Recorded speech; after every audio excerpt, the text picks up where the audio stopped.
Good morning. Happy Memorial Day. How's everyone been?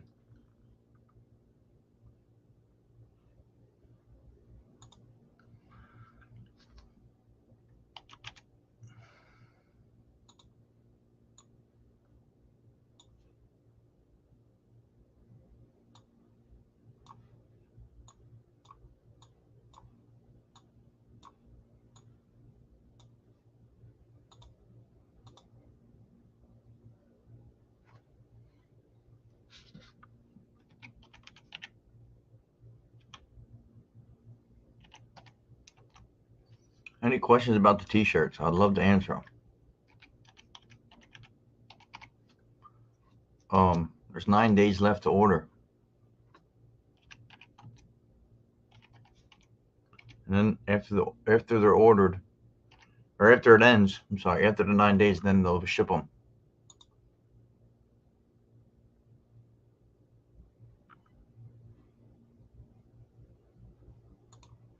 If anyone was wondering how that worked.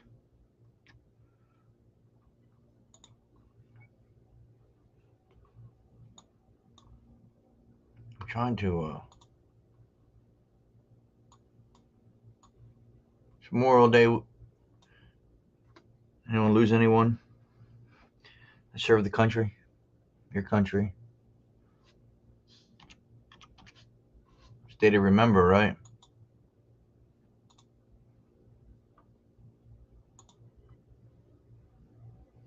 But yeah, if you haven't ordered a shirt, the link is on the page. I don't know who's seen it and who's not, but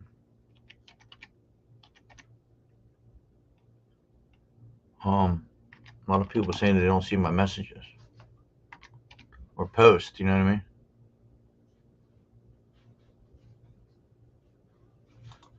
I'm doing good, man. How you been, Aaron? I'm doing all right. I hurt my back yesterday.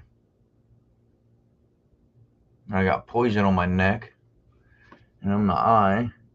I don't know if you can see it. Other than that, doing all right. It's from Weed Wagon, man. At the cabin, I got it over my neck. It sucks.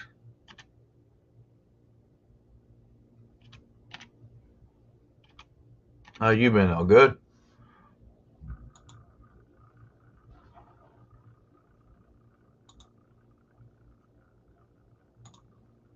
Doing well. Things going in the right direction. Just need to pick up my. That's good, man. It's a good attitude to have. Um,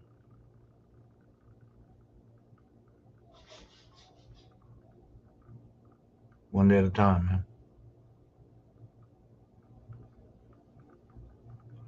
I want to watch just since it is solid.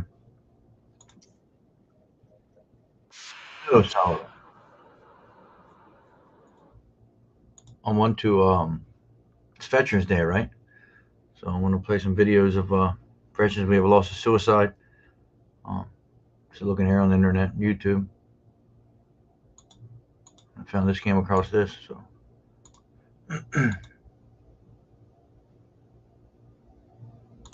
all right, Aaron. Thanks, man. Thanks for stopping by.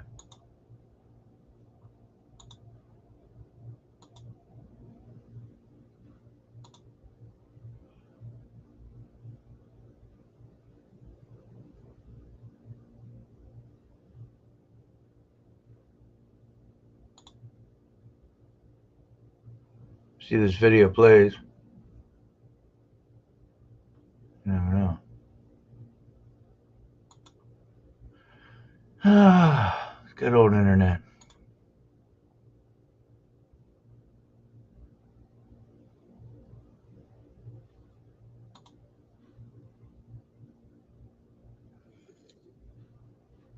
It's probably gonna be sad, but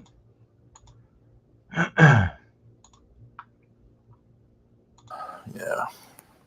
Red Rocks, the first day of school, pictures, of course, obligatory. Camping. Oh, yeah. Halloween.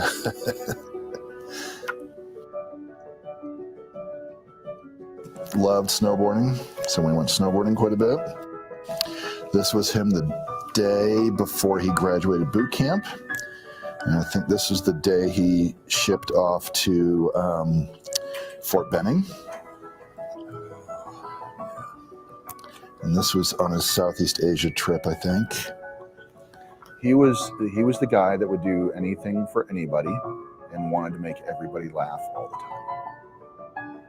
time. Even in situations like this picture behind me. His buddies told me that he was still just trying to make people laugh as they were doing their job in Afghanistan.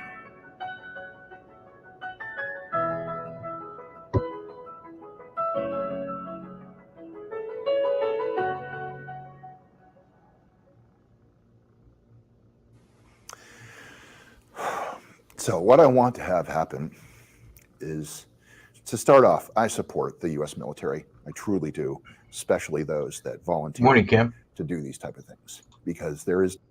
We'll see what his opinion is there. The title of this is called "My Son Died by Suicide After Serving in the Army."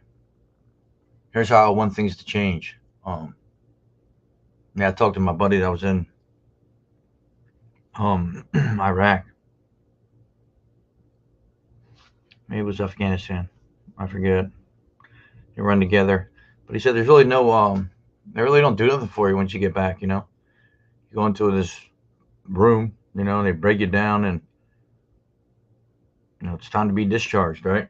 And you're a young kid, you don't have nothing, you don't have a job, you don't have a home. You know what I mean? Most of these people went straight out of high school. So what do you do now, right? Your purpose is over. Now what? It's a terrible way to leave somebody, right? Especially after seeing all that shit. There's no greater sacrifice. So I don't hold a grudge. I'm not looking to, I don't have an axe to grind. But what I do want is, he wrote in his letter that he didn't want to be a statistic. Sorry. So I don't want him to be a statistic. I want his death to mean something. Depending on the time, there's between, for a long time it was 22 active duty soldiers or veterans that commit suicide every day of the year, on average. That number during the pandemic has gone up to about 30. So I think something really needs to be done, because it's just not right for these people to risk their lives and then come back and not get all the support they need. Yeah, like when you come back, you know, and you're with your platoon or whatever, and they break you down and get ready for discharge. I mean, it's not like at that point you might not have PTSD, right? At that point, nothing might be wrong. At that point, you're not going to admit that you have a problem. Most people won't do that. These are men that just went to war. And who's going to say, yeah, I need help? Probably none of them. So in talking to my son before he died, there were a number of things he said that really kind of clued me in onto what some of the issues are. The first one is, if us as civilians, we can't understand what combat is. How can someone explain to me what it's like to be in combat when I've never been there? You're not gonna understand their emotions. You're not gonna understand that shit. The people they need are the people they've been to war with. Someone that experienced it. They know damn well they're not gonna relate to it. If you come back and you say, and you admit you have PTSD, or any kind of mental issues, mental struggles, you are immediately deemed unfit to fight. There you go. There's another reason why no one's going to say that. A real soul, I mean, not a real soldier, but a soldier, you're trained to be so fair. That means you cannot carry a weapon around. There you go. Have a weapon. You can't be deployed. So that's a huge problem for people that join the service to fight. it's a stigma, and everybody knows, because all of a sudden you're not carrying your sidearm, which is a normal everyday thing, and it's a huge barrier to people getting any kind of mental health help. So I feel like it needs to be part of the routine, just as when they bring back their Humvees and planes and any other equipment they take, they service it as soon as they get back. I feel like if the service built in some mental health sessions into the returning process of combat soldiers, it would make a huge difference and took away that stigma. Our soldiers are suffering. A scathing new report says the military needs to do more to help our men and women who are leaving the service with PTSD. Well, yeah, it's like they used them, right? You just use them and throw them away, and I wait till the next punch comes in. The fuck, man? They just risked their lives for us. And you can't do anything for them? You just on to the new batch? It's fucking sad, dude. How are you supposed to adjust back in society? I don't know, man.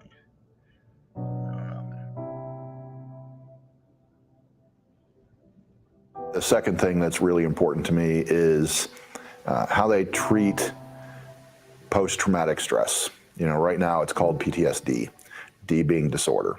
And the way I look at it, after seeing some of the videos that my son showed me, humans were not meant to see or experience these things. And did I say that? I've been saying that for weeks. How about how we all see things and we all react to them differently? There's certain things that the brain, certain guys can deal with that shit. Certain other guys can't, or women, right? Everyone's wired differently. There's things we're not meant to see, right? But then how we react to it is up to our mind, right? Like some of us could go home. Say after that, some of them guys could go eat dinner or lunch, or whatever, and other guys probably couldn't even sleep for weeks. I saw it on a phone of one of their translators, their Afghan translators, who had stepped on an IED, and they were trying to save his life, and it was graphic, and my son was there and saw all this happen.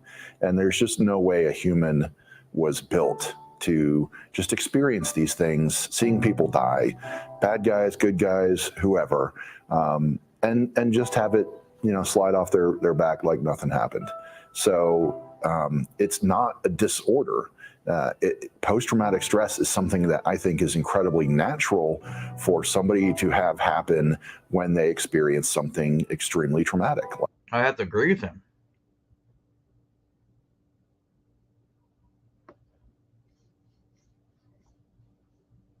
PDS. Well, when you agree with it, it's not a disorder. It's a reaction to a traumatic event. You can't control that. But it's not a disorder. I might have to agree with him with that. What do you guys think? You think it's a disorder? I mean, I don't know. It's fucking good. Like watching somebody die.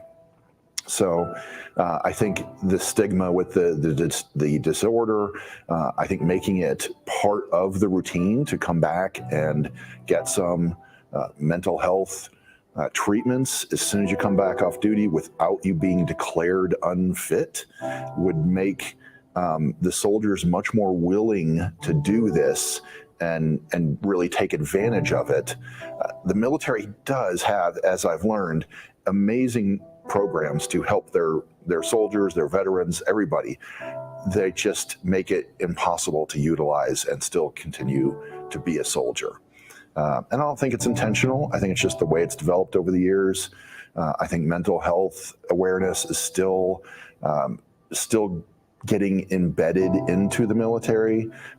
It's something over the last just really 2 years that has become much more socially aware in general. And I think the military is just a little slow on the uptake, as are many large organizations. So I think making PTS just a normal part of somebody who has witnessed this and experienced it would change the game. And the way I look at it is If you treat it on every tour, every time they come back, they get some treatment. It takes a Like I was talking to my buddy about this. It's like, what? They don't have an open discussion? Like there should be things, they shouldn't wait until they get back, right? I mean, I've never been to war, right? So I can't tell you what it's like on your time off. You might not have no time off, you know. If you're out in the field or wherever, you might not have no time off.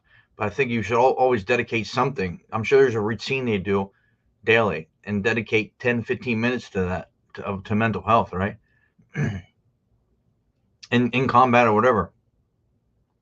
I'm sure there's briefings, right? There's briefings every day on things. So why not brief about your mental health? I don't think you should have to wait until you get home or get out of the war zone. I think the same should do with firefighters, police officers. They see the same shit. Maybe it's not in a war, right? But it's they're the first ones on the scene, and a lot of them struggle with PTSD as well. But why wait to get home to address it? A small problem and makes it smaller instead of going on multiple tours that add these things to each other, and you end up with any medical needs need to be made easier to get from the military. Just jump through with thousands of hoops. Yeah, exactly.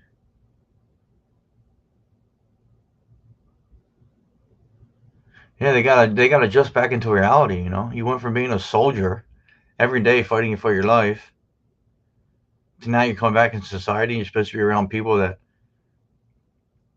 and just fit right back in. It don't work that way. Maybe some might be able to do it, not a lot. with a much larger And it might not impact them right away. It might be weeks, months, years down the road. problem at the end.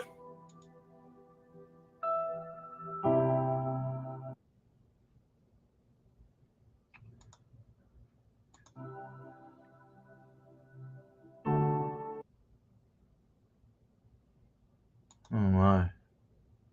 Unbelievable. Internet's trash.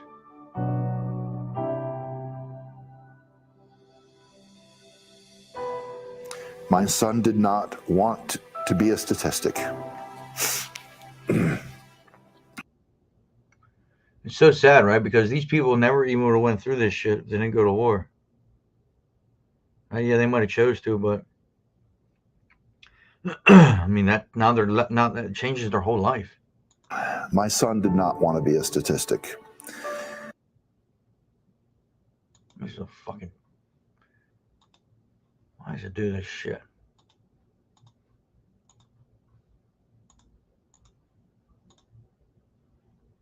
And my way of honoring him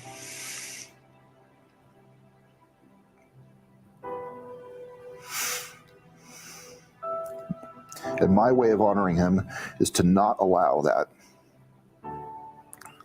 My goal is to change the way the military treats their most valuable assets, the people that volunteer to risk their lives for our freedom.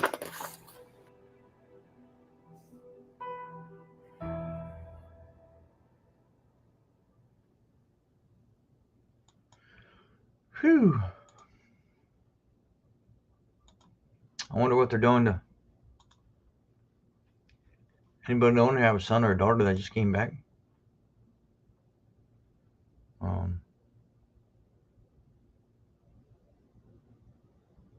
It's crazy, man.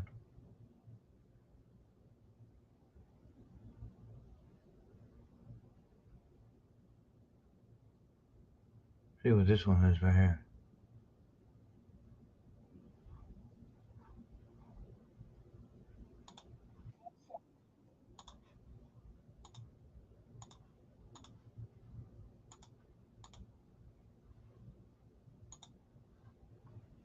Has published the suicide note of an Iraq War veteran who says he took his own life because the trauma of war left him in constant mental and physical agony. Daniel Summers had been diagnosed with traumatic brain injury, post-traumatic stress disorder, and other conditions related to the war.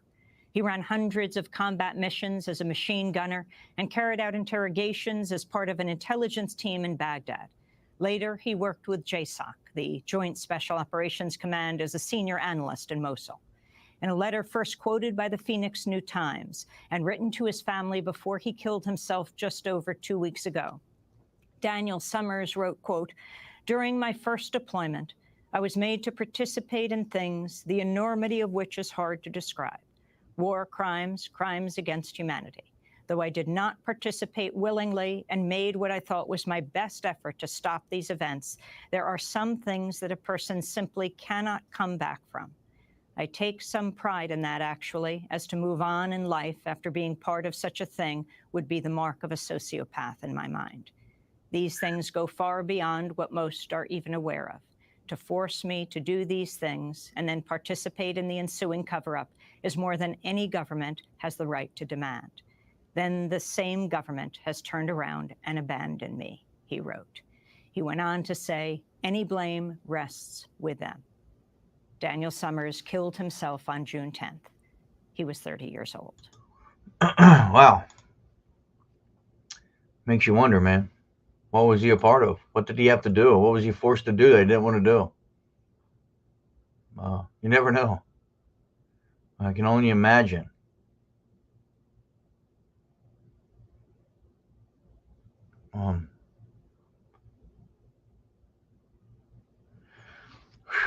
That was some deep shit.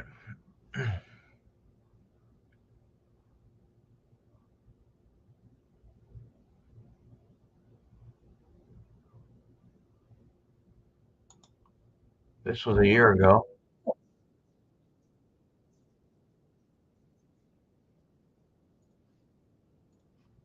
It's in Colorado.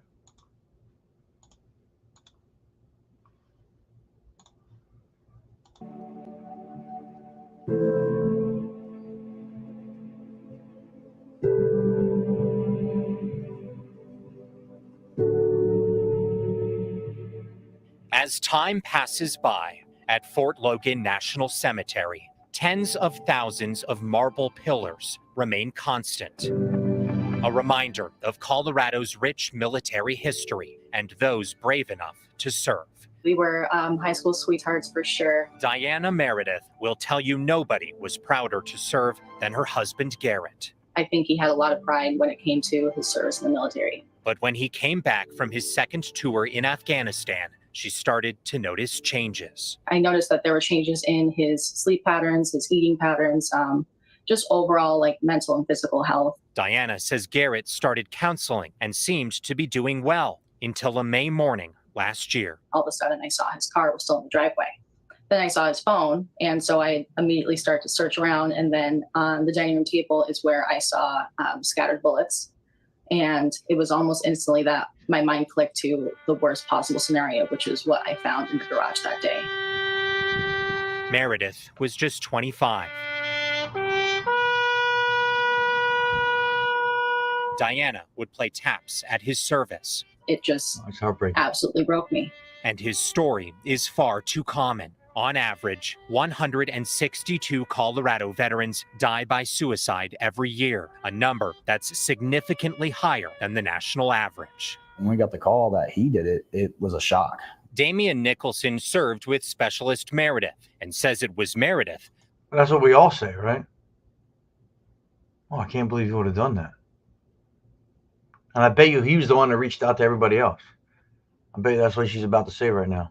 Who once talked him off the edge. That's what shocked us about his death was, I know multiple soldiers he talked off the edge. He talked me off the edge at one point in time.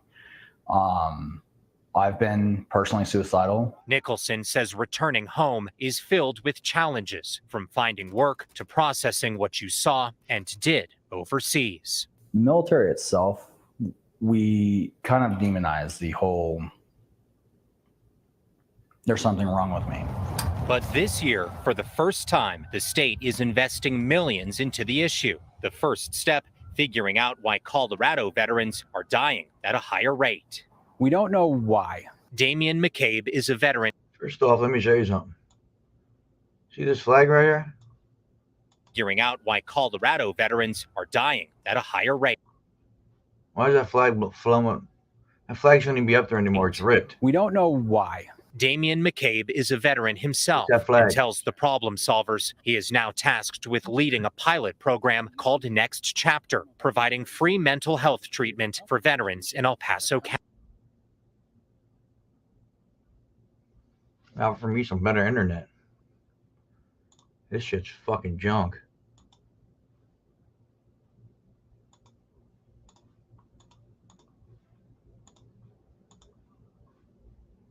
So far, 115 vets have signed up. So if we want That's a good start, huh? to take that as a measure, yeah, I would say we have saved lives to date, and we plan to save a lot more. It's help Damian Nicholson says veterans need to be more willing to accept. I don't think those demons ever really go away, but that they become a lot easier to control when you learn you can talk about them. Because sometimes asking for help is hard, but asking for help is one of the strongest things a person can do. Diana still thinks about the life that could have been. I think about how our kids would have looked, how we would have looked when we were old and gray. My goal is to continue living and living for him, but it's hard to know that I'm going to be getting older while he's going to be the same age.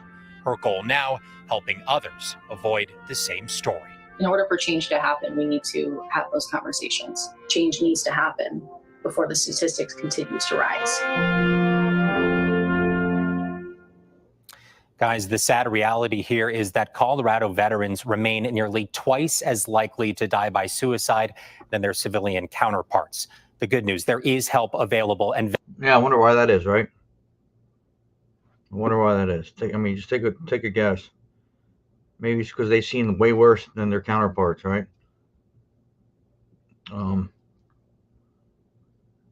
I don't know why that's. I don't get it. veterans say step one is being able to talk about what you're dealing with. These numbers are a good place to start. You can call 844-493-8255 to reach Colorado Crisis Services. You can also text the word TALK to 38255 if you don't feel like speaking. We have much more information on all of these resources on this article on our website, kdvr.com. Anyone have a child that has come back from war and has dealt with this? I know I have friends and family.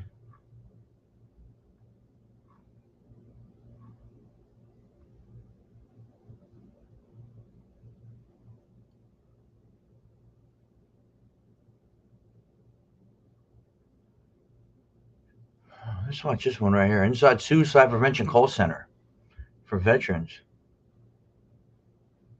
What the hell do I do here? They won't even let me click on it. What do they do, I guess?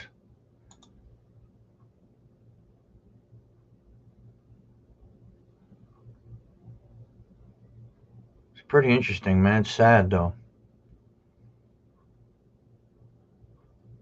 It's very sad that you just, you know, I don't know.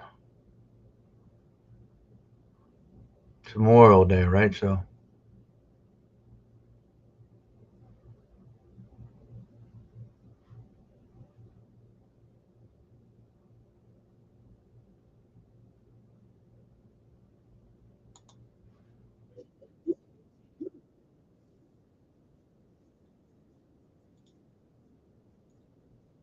Vegan Cafe Jaja. Fallujah, May of 2007. Marine Wonderful. veteran Matthew Gadomski barely survives a roadside bomb. I was stating a traumatic brain injury that we didn't know for years. He needed his family, but connecting with them felt impossible. They don't get what you.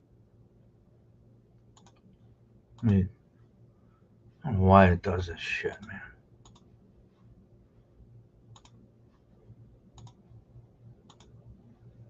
Just went through. Makes Some of the me questions sleep. were always odd. You know, how many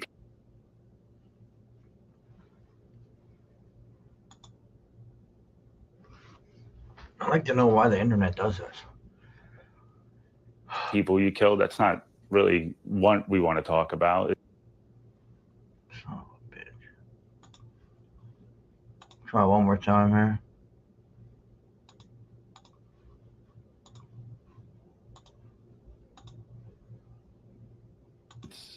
who didn't come home. Matt's family watched his depression spiral. Every one of my brothers were just waiting for a phone call saying I was dead. In 2016, during a drinking binge, his mom reached out for help. And to his surprise, a fellow Marine from his own unit answered the call. Newcastle County, Delaware officer Nick Hurst. He recognized that, and that's when the interaction really started. You thought that your wife was coaching the responding officer. I really thought my wife guided Nick, say that he was a Marine, that he was from 2-6, that he was a machine gunner. And I'm like, I don't know this guy. Who built that one? Nick kept answering his questions. And when he named the friend they both had lost, it was almost like a light bulb clicked on, that I wasn't just some random cop showing up in his front yard. Matt let Officer Hurst secure a nearby gun. That gun that was sitting on that workbench would have probably been grabbed. That was the moment that Officer Hurst knew he had to propose a veterans response team, a unit where officers who also served would respond to veterans in crisis. He brought the idea to the Wilmington VA police chief, who set up the training with the Crisis Intervention Unit and the Homeless and Justice Outreach Center. You're bringing a military veteran who's a law enforcement officer so that they can connect on the same level as a veteran in crisis. Cecilia Gonzalez runs it. She says addressing their smaller issues often prevents the major crises. The VRT officers came and mowed his lawn. I mean, you know, Little things like that. Little things. That show we see you. Right. We see that you're struggling a little bit, and it may not be a crisis, so to speak, but it's a crisis to you. Since 2017, officers from 41 different departments have attended this training. And this month, it expands to every VA regional office in the country. Atlantic County, New Jersey just started their VRT training. Marine veteran Detective Chris Southard heard of the program. We work very close with the local counselors. So if we encounter a vet who's in need of some sort of resource, we can contact a counselor directly and they will help solve the problem. The following video is how they say it should work. This is back in 2018 when a Colorado police officer responds to the call of a suicidal man. The officer realizes that he has served. Listen to the language he uses. Dude, don't do it to another vet. Don't do it to me. Drop the weapon. After 11 long minutes. But I want to help you, man, because I'm tired of losing brothers and sisters. The psychology of shared veteran trauma kicks in. Matt remembers that shift well. I mean, if it wasn't for you, Nick, to be honest here, I wouldn't be a father to my kids. A connection that one divine day saved Matt's life. Who knew that it would be Matt that would be the first person that I did it for. And with that, Lucy Bustamante joins us now in studio. So, Lucy, you watch this story and you think to yourself, this needs to be in every police department across the country. How widespread is the training? So they're aiming for exactly that, Tom. So this week, every VA medical center in the country is going to start offering it. And what's important to also note is because of the Compact Act, a brand new law, veterans can go to any VA medical center, get suicide crisis care for free, as long as they had honorable discharge papers. Such an important program. I'm also curious, how tough was it for these veterans to share their stories? Because they're trained not to be vulnerable, and this is their lowest point, and they're sharing these stories to help other veterans and save lives. That is exactly right. It's a culture change for them. And so that's why they need that peer-to-peer support, because it's in their culture, like you said, secret service, right? Like it's a very a quiet suffering until they realize that they are too broken to go on. So finally, we're starting to see people just talk to each other about it, and more people learning how to ask 911, what's your emergency? Did you serve? Lucy Bustamante, thanks again. You're doing such important work on behalf of veterans for NBC. So we really. Very interesting. You just never know, man. Well, I'm going to end that here, folks. That's the things I got to do. But I appreciate you being here. If you have any questions about the T-shirts, let me know. I think it's like 9 days left to order them. Or 8 days, maybe. I got to check on that. I'll make a post about it, but might be live later. But my back hurts right now. I got to get up and walk around. I don't know if I pulled a muscle or what. But thanks for being here. Have a wonderful day.